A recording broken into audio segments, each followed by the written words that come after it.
printed yun. Padala mo sa editor para makita. Ipipedx mo, o kaya papadala mo sa kaibigan mo papunta Amerika at dadalhin sa mga. Possible yun na hindi na bumalik, di ba? Pero ngayon, ang dali-dali, di ba? Website ka na, padala mo sa editors, di ba? Gawa ka ng blog mo, gawa ka ng even Facebook, pwede na. So, mas madali na yun. Ang dali-dali. That time talaga, ang hirap-hirap. Even yung pagpapadala namin ng, let's say, litrato, ipapadala ko sa Sigma sa Paris, naka-roll pa yun, papakiusap ko sa Air France, o sa American Northwest, papakiusap ko sa piloto. Pero nalabanan mo yun. Eh ngayon, email na lang. Bilis. FTP, kahit na 4 gig yan, meron naman yung big files, send files.com na kahit 2 gig, 4 gig, kaya-kaya. Pero that time, FedEx talaga. Minsan, magpapadala ako ng litrato sa Asia Week sa Hong Kong, papakiusap ko sa domestic helper. Bibigyan ko sila ng Asia Week magazine, papakita ko yung ID ko. Yung iba natatakot kasi baka alam na, baka drugs. Yung courier ka na natin, ganun. Minsan, binadala ko, napunta sa Macau eh. Yung editor ko. Yung di kong kuha ko sa mga pinatubo, dahil napagsara ng airport, hindi rin napatis. So, very important yung deadline. Photo journal. Kahit ang ganda ng litrata mo, kung hindi mo pinadala sa editor, hindi mo nasend, sayang. Hindi mapapatis. Yan. Ito yung nangyayari ngayon. Print media sales are getting down. But internet-based publications are getting popular.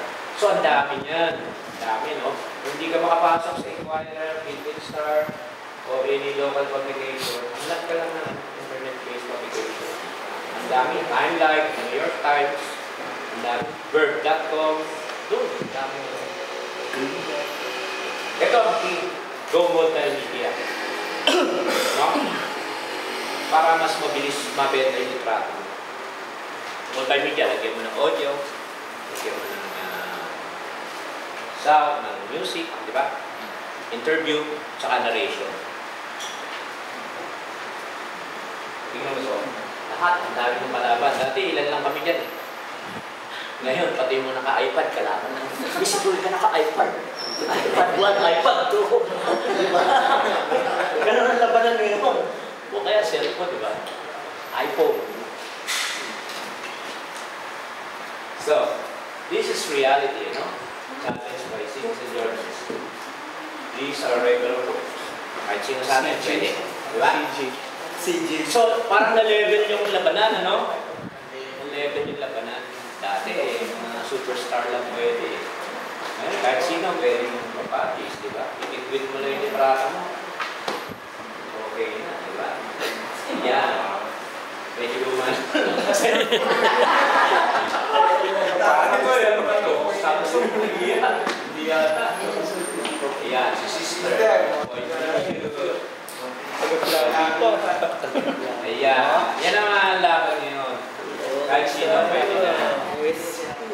So may chance, no? Ayan, si Ate. Okay ba? iPad.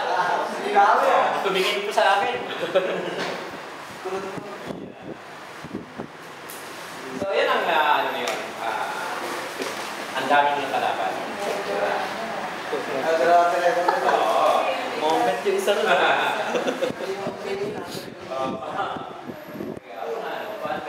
Hello.